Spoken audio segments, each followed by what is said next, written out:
তোমাদের প্রত্যেককে আমার চ্যানেলে স্বাগত। আজকে আমি আলোচনা করব প্রাকৃতিক ভূগোলের মৌলিক বিষয়সমূহ, অর্থাৎ একাদশ শ্রেণীর ফার্স্ট সেমিস্টারে ভূগোলের যে ফার্স্ট চ্যাপ্টারটি রয়েছে সেটি হলো এই প্রাকৃতিক ভূগোলের মৌলিক বিষয়সমূহ। এর মধ্যে দেখো 4টি চ্যাপ্টারে ভাগ করা আছে। তো সবার ফার্স্ট স্বাস্থ্যরূপে ভূগোল, এর মধ্যে থেকে আমরা 30টি কোশ্চেন আজকে আমি আলোচনা করব। এই 30টি কোশ্চেন খুব ইম্পর্টেন্ট। তোমরা খাতা পেন নিয়ে বসো এবং এবং ভিডিওটি দেখে তোমরা সেগুলো তুলে রাখো এবং ভালো মতো পড়ে মুখস্থ করে যাবে পরীক্ষা হলে। তো চলো শুরু করা যাক। তোমাদের পরীক্ষাতে অর্থাৎ ফার্স্ট সেমিস্টারে এই যে কোশ্চেনগুলো আজকে বলবো বা কোশ্চেনগুলো নিয়ে আজকে আলোচনা করব, সেগুলো থেকেই কিন্তু কোশ্চেন আসার চান্স খুব রয়েছে। তোমরা এই 30টি প্রশ্ন খুব ভালো মতো দেখে নেবে, তার পাশাপাশি তোমরা টেক্সট বইটি একটু ভালো মতো দেখবে। তো চলো শুরু করা যাক। দেখো এখানে জিওগ্রাফি অ্যাজ এ ডিসিপ্লিন বা শাস্ত্ররূপে ভূগোল, অর্থাৎ তোমাদের ফার্স্ট চ্যাপ্টারে ফার্স্ট কোশ্চেনটি যেটি রয়েছে, দেখো এটা খুবই ইম্পর্টেন্ট। যেমন জিওগ্রাফি শব্দটি সর্বপ্রথম ব্যবহার করেন এক গ্রিক পণ্ডিত, যার নাম হলো, এখানে দেখো 4টি অপশন আছে: কার্ল রিটার, কোপার্নিকাস, এরাটোস্থেনিস ও হেরোডোটাস। তোমরা তো জানো তোমাদের প্রত্যেকটি কোশ্চেনই প্রায় এমসিকিউ টাইপেরই থাকবে ও ওএমআর শিটে হওয়ার চান্সই বেশি রয়েছে। কারণ একাদশ শ্রেণীতে ফার্স্ট সেমিস্টার ওএমআর শিটে হবে, এই কারণেই যে 12-এর থার্ড সেমিস্টার অর্থাৎ 12-এর ফার্স্ট সেমিস্টার তোমাদের কিন্তু ওএমআর শিটেই হবে, আর সেটা বোর্ড থেকে কোশ্চেন হবে। এই কারণে তোমাদের বেশিরভাগ স্কুলগুলোতেই এবার ওএমআর শিটে পরীক্ষা নেবে। তো চলো দেখে নেওয়া যাক। এই জিওগ্রাফি শব্দটি সর্বপ্রথম ব্যবহার করেন এক গ্রিক পণ্ডিত, যার নাম কি? যার নাম হলো, এখানে 4টি অপশন আছে: কার্ল রিটার, কোপার্নিকাস, এরাটোস্থেনিস ও হেরোডোটাস। এটি ভালো মতো মুখস্থ করবে, এটির হবে এরাটোস্থেনিস। এর অ্যান্সার হবে এরাটোস্থেনিস। নেক্সট 2 নম্বরে রয়েছে আধুনিক ভূগোলের প্রতিষ্ঠাতা কাদের বলা হয়? দেখো এখানে 4টি অপশন আছে: জেমস হাটন ও পসিদোনিয়াস ও র্যাটজেল ও অ্যানাক্রিমেন্ডার ও হ্যাকাটিয়াস ও কার্ল সয়ার। 4 নম্বরে আছে হাম্বোল্ট ও রিটার। এটার অ্যান্সার হবে হাম্বোল্ট ও রিটার।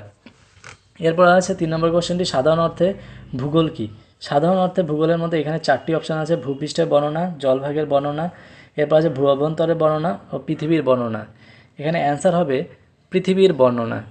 দেখে নাও ভালো মতো, তোমরা খাতা নিয়ে বসবে, খাতা পেন নিয়ে, এবং এগুলো তুলে রাখবে একটি একটি করে।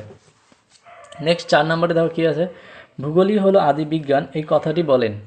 এখানে 4টি অপশান আছে: এ নাম্বার রয়েছে আলেকজান্ডার ভন হামবোল্ট, তারপর বি নাম্বার রয়েছে কার্ল রিটার, এরপর আছে এরাটোস্থেনিস, তারপর আছে ভ্যালেনিয়াস। এখানে অ্যান্সারটি দেখো টিকমার্ক দেওয়া আছে আলেকজান্ডার ভন হামবোল্ট। এটি হবে আদি বিজ্ঞানের জনক, ভূগোলে হলো আদি বিজ্ঞান, এই কথাটি বলেছিলেন ইনি। ঠিক আছে। এরপরে দেখো কী আছে, কসমস গ্রন্থের রচয়িতা হলেন। তো কসমস গ্রন্থের রচয়িতা এখানে দেখো 4টি অপশান আছে: এ রিটার, বি হামবোল্ট, সি ভিডাল দা ব্লাস, ডি প্লেটো। ভালো মতো দেখে নাও কোনটি হবে। এখানে হবে হামবোল্ট হবে অ্যান্সার। যেমন এরপরে হলো আর্টকুন্ডে গ্রন্থটির লেখককে। আর্টকুন্ডে, এটা কিন্তু ERDUKUNDE, আর্টকুন্ডে গ্রন্থটির লেখককে। এ নাম্বার আছে কার্ল রিটার, বি নাম্বার আছে ভিডাল ডেলা ব্লাস, সি নাম্বার হলো হামবোল্ট, ডি নাম্বার হার্টসন। এখানে অ্যান্সার হবে কার্ল রিটার। দেখো তোমাদের প্রথম অধ্যায়ের এই যেগুলো আমি বলছি কোশ্চেন অ্যান্সারগুলো, এগুলো তো ভালো মতো দেখবে। আর প্রথম অধ্যায়টি তোমাদের এবার নতুন, এর আগে তোমরা এই প্রথম অধ্যায় অর্থাৎ শাস্ত্ররূপে ভূগোল কিন্তু তোমরা এর আগে কোনো ক্লাসে পড়োনি। সুতরাং এই চ্যাপ্টার থেকে কিন্তু একটু ভালো মতোই পড়তে হবে তোমাদের। কেমন সব ধরনের ভৌগোলিক অনুসন্ধানের কেন্দ্রে রয়েছে স্থান, উক্তিটি কার? এখানে দেখো 4টি অপশান আছে: এ নাম্বারে স্ট্র্যাপো, বি নাম্বারে জোন্স, সি নাম্বারে হার্টসন ও ডি নাম্বারে রিটার। বৈষ্ণব রশ্মি এটা। তো এখানে কোনটি হবে? এখানে হবে বি নম্বর জোন্স। তিনি সব ধরনের ভৌগোলিক অনুসন্ধানের কেন্দ্র রয়েছে স্থান, এই কথাটি এবার এই উক্তিটি করেন। এরপরে কি বলেছে, নিয়ন্ত্রণবাদের মূল ধারণা হলো। এ নম্বরে রয়েছে আবহাওয়া মানুষের কাজকর্মকে নিয়ন্ত্রণ করা, বি নম্বর হলো কৃষিকাজ ও মানুষের কাজকর্মকে নিয়ন্ত্রণ করা, সি নাম্বার রয়েছে প্রকৃতি ও মানুষের কাজকর্মকে নিয়ন্ত্রণ করা, ডি নাম্বার হলো অঞ্চলের ভিত্তিতে কাজকর্মকে নিয়ন্ত্রণ করা। এই কোশ্চেনটি কিন্তু খুব ইম্পর্টেন্ট। এই কোশ্চেনটি তোমাদের খুবই ইম্পর্টেন্ট, এটা তোমরা খুব ভালো মতো দেখবে। নিয়ন্ত্রণবাদের মূল ধারণা, এখানে দেখো 4টি অপশান আছে, তার মধ্যে অ্যান্সার হবে এই যে সি নম্বরটি, প্রকৃতি ও মানুষের কাজকর্মকে নিয়ন্ত্রণ করা। অর্থাৎ নিয়ন্ত্রণবাদের কাজ হলো প্রকৃতি আর মানুষের কাজকর্মকে নিয়ন্ত্রণ করবে। এরপরে আছে সম্ভাবনাবাদ। এই নিয়ন্ত্রণবাদ, সম্ভাবনাবাদ, এগুলো থেকে কিন্তু কোশ্চেন অবশ্যই একটা না একটা পাবি। সম্ভাবনাবাদ কি বলেছে, যেটা ইংরেজিতে বলা হয় পসিবিলিজম। মতবাদের সমর্থক হলেন, এখানে দেখো 4টি অপশান আছে: কি Peter Haggett, B number Vidal de la Blache, C number হলো এরাটোস্থেনিস, ডি নাম্বার হলো মরিস ডেভিস। এখানে কোনটি হবে? এখানে হলো বি নাম্বারটি হবে, ভিদাল ডে লা ব্লাস।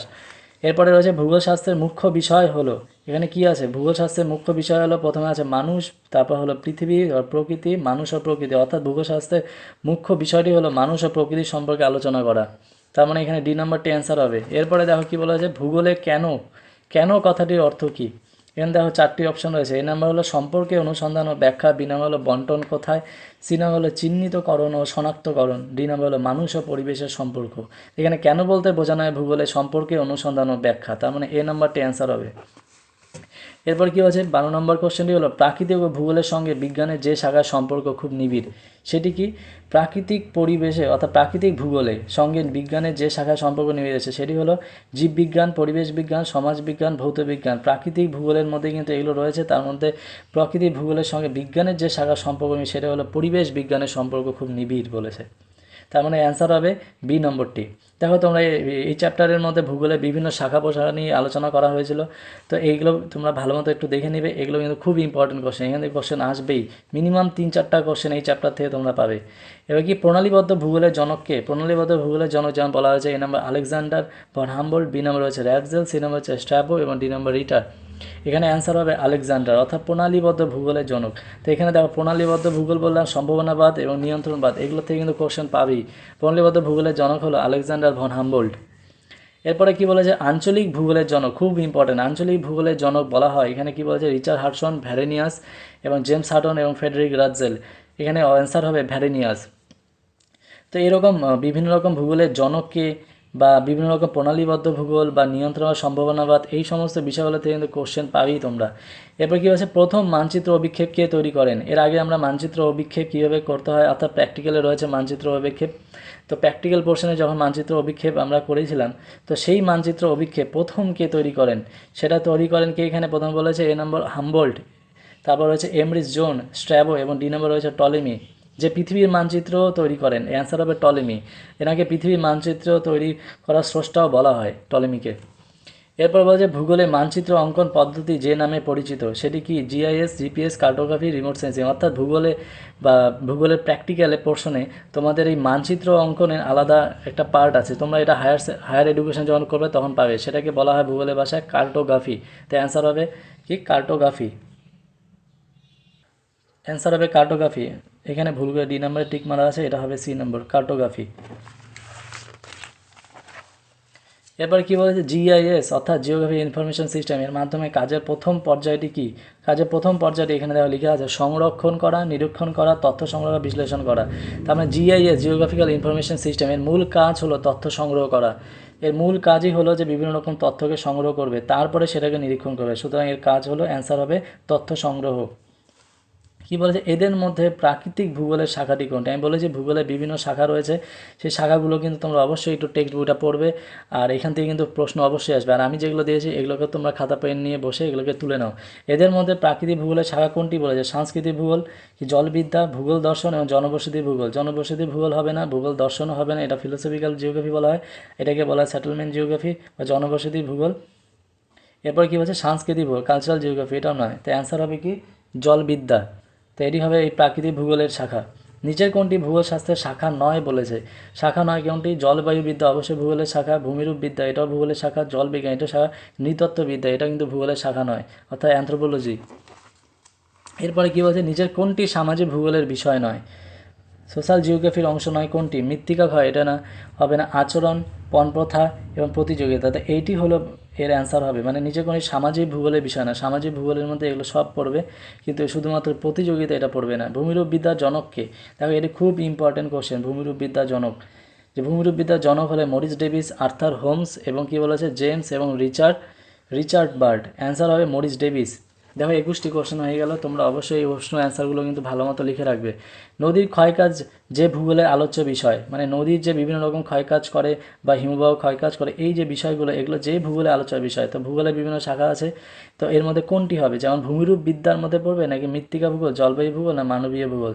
তাহলে এই 4টি অপশন আছে। আমরা জানি ভূমিরূপ বিদ্যায় কিন্তু এই সমস্ত বিষয়গুলো আলোচনা হবে, মৃত্তিকা ভূগোল শুধু মৃত্তিকা শ্রেণীবিভাগ, মৃত্তিকা কোন দেশের কোন অংশে কীরকম এগুলো নিয়ে আলোচনা করবে, জলবায়ু ভূগোল আবহাওয়া জলবায়ু নিয়ে আলোচনা করবে, মানবীয় ভূগোল মানুষ ও প্রকৃতির সম্পর্কে নিয়ে আলোচনা করবে। তার মানে কোনটি হবে ভূমিরূপ বিদ্যার অ্যান্সার হবে। এরপর 23 নম্বর কোশ্চেনটি হলো ভৌমজলের কার্য ভূগোলের যে শাখায় আলোচিত হয়। তাহলে ভৌমজলের কার্য মাটির নিচে বা কাশ অঞ্চলের ভূমিরূপ এগুলো যে অঞ্চলে আলোচনা হবে, যেমন কি জলবায়ুবিদ্যা না ভূমিরূপ বিদ্যাতে এগুলো আলোচনা করা হয়, তার জন্য অ্যান্সার হবে ভূমিরূপ বিদ্যা। এরপর আছে সমুদ্রবিদ্যা, মৃত্তিকা ভূগোল, এগুলোতে কিন্তু এগুলো আলোচনা হবে না। আচ্ছা 28 নম্বর কোশ্চেনে কি আছে, জীব ভূগোলের জনক হলেন, মানে জীব ভূগোলের সোর্সটাকে। এখানে 4টি নাম আছে, এরাটোস্থেনিস, এখানে নামটি এটি ভুলবশত লিখে ফেলেছিলাম, এখানে হবে স্ট্র্যাবো এবং এটি হবে হেরোডোটাস, এবং লাস্টে আছে ওয়ালেস। তো এর অ্যান্সার কী হবে, অ্যান্সার হলো ওয়ালেস। ওয়ালেস ছিলেন জীবভূগোলের জনক, ভালো মতো মনে রাখবে, এটা কিন্তু খুব ইম্পর্টেন্ট কোশ্চেন। এবার আছে জীবভূগোলের একটি শাখা। আমি বলি যে ভূগোলের বিভিন্ন রকম শাখা রয়েছে, তার মধ্যে জীবভূগোল হলো ভূগোলের একটি শাখা।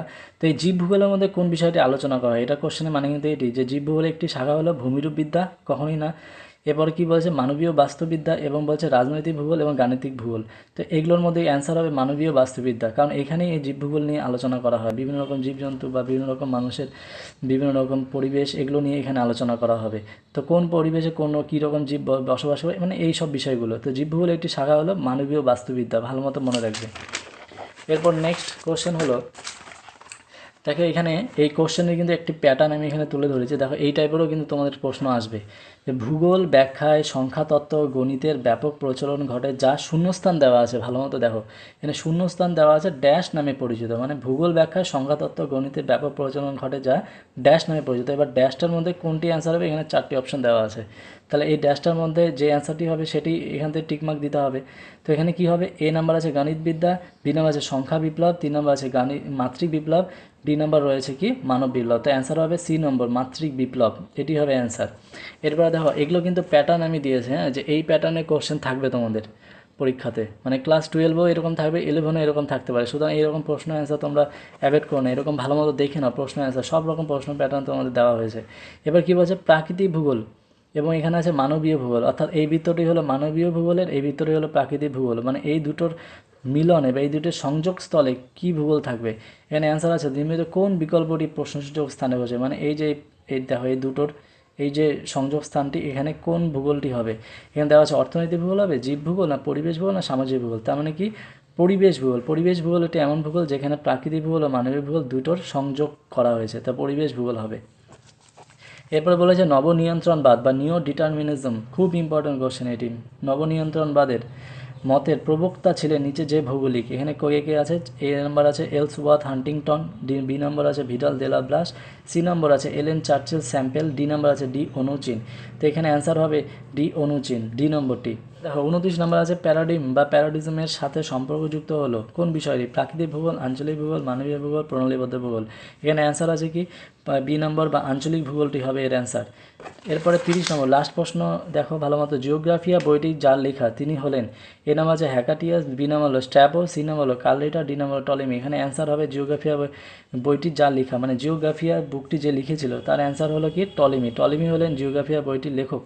তো 30টি প্রশ্ন অ্যান্সার তোমরা ভালো মতো লিখে নিবে এবং এগুলো পরীক্ষাতে মুখস্থ করে যাবে। এছাড়াও তোমরা টেক্সট বইটি একটু রিডিং পড়বে, দেখবে এখান থেকেই প্রশ্ন পাবে। তাহলে আজকে আমরা আলোচনা করলাম স্বাস্থ্যরূপে ভূগোল বা জিওগ্রাফি অ্যাজ এ ডিসিপ্লিন, অর্থাৎ তোমাদের ফার্স্ট চ্যাপ্টার হচ্ছে প্রাকৃতিক ভূগোলের মৌলিক বিষয়গুলো যে রয়েছে তার মধ্যে ফার্স্ট ইউনিট এটি। এর পরের ভিডিওতে আমরা নিয়ে আসবো পৃথিবীর উৎপত্তি নিয়ে বিভিন্ন রকম কোশ্চেন। তো তোমরা এই চ্যানেলটি অবশ্যই সাবস্ক্রাইব করে রাখো এবং আগামীতে এরকম সাজেশন অবশ্যই পাবে, সামনেই পরীক্ষা, তো এই সাজেশনগুলো অবশ্যই পড়ে যাবে পরীক্ষার জন্য। ভিডিওটি ভালো লাগলে অবশ্যই সাবস্ক্রাইব করবে। ধন্যবাদ।